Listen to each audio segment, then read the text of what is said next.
আজ অনেকদিন বাদে ভাবলাম একটু বাজার করে আনি। বাজার করতে আমার কি যে ভালো লাগে কি বলবো। সাথে নিয়ে নিলাম ব্যাগ, পয়সার ব্যাগ। মা বলেছে বাজার থেকে কিছু না আনতে, সব কিছুই আছে। তাই জন্য আমি লঙ্কা আর একটু মাছ নিতে চললাম। তো দেখি বাজারে কি পাই। বর্ষাকাল, বৃষ্টি হয়েছিল, তার জন্য আমি ছাতাটা ভাগ্যিস নিয়ে নিয়েছিলাম। আর এই রাস্তাটার যা অবস্থা, এইরকম ভাবে আমাদের জীবনও খুব অনিশ্চিত। আজ যারা আমাদের নিজের মনে হয়, কাল তারা বদলে যেতে পারে।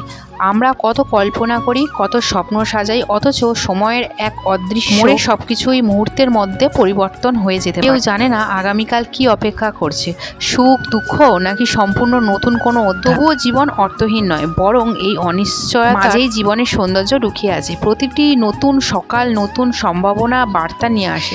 প্রতিটি অভিজ্ঞতা আমাদের কিছু না কিছু শেখায়। তাই ভবিষ্যতে ভয় নয়, বর্তমানকে ভালোবাসা এবং প্রতিটি মুহূর্তকে মূল্য দেওয়া উচিত।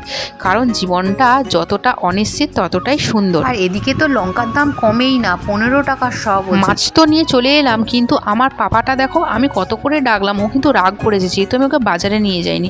তো যাই হোক, বাজার থেকে এসে আমি খিচুড়ি আনতে যাচ্ছিলাম, অবশ্যই আমার ছেলে। তাই হোক, এখানে খিচুড়ির সঙ্গে হাফ ডিম দিয়েছিল। ঘরে এসে দেখি ঘরের এই অবস্থা।